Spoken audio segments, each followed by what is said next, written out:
চাঁদপুর ৪ আসনের স্বতন্ত্র প্রার্থী এম এ হান্নানের নির্বাচনী প্রচারণার গাড়িবহর ও সমর্থকদের ওপর ধানের শীষের কর্মীদের ৪ দফা হামলার অভিযোগ উঠেছে। এতে স্বতন্ত্র প্রার্থী উভয় পক্ষের অন্তত ২০ জন আহত হয়েছেন।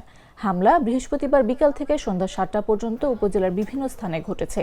পরিস্থিতি নিয়ন্ত্রণে আনতে উপজেলা সহকারী রিটার্নিং কর্মকর্তা সেটু কুমার বড়ুয়ার নেতৃত্বে সেনাবাহিনী, পুলিশ ও বিজিবি মোতায়েন করা হয়েছে।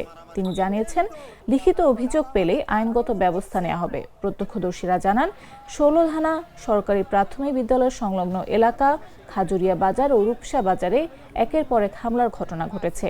স্বতন্ত্র প্রার্থী এম এ হান্নান অভিযোগ করেন, ধানের শীষের সমর্থকরা তাদের গাড়ি বহরের ওপর ইট পাটকেল নিক্ষেপ ও মারধর করেছেন। আহতদের মধ্যে সাবেক পৌর মেয়র মঞ্জিল, যুবদলের আহ্বায়ক জহিরুল ইসলাম পাটোয়ারি, বিএনপি নেতা আবুল কালাম আজাদ ও অন্যান্যরা রয়েছেন। বিএনপি মনোনীত প্রার্থী হারুনুর রশিদ অভিযোগের খণ্ডন করে বলেছেন, হামলার প্রমাণ ভিডিও ফুটেজে দেখা গেছে। তাদের অন্তত ২৫ জন নেতাকর্মী আহত হয়েছেন।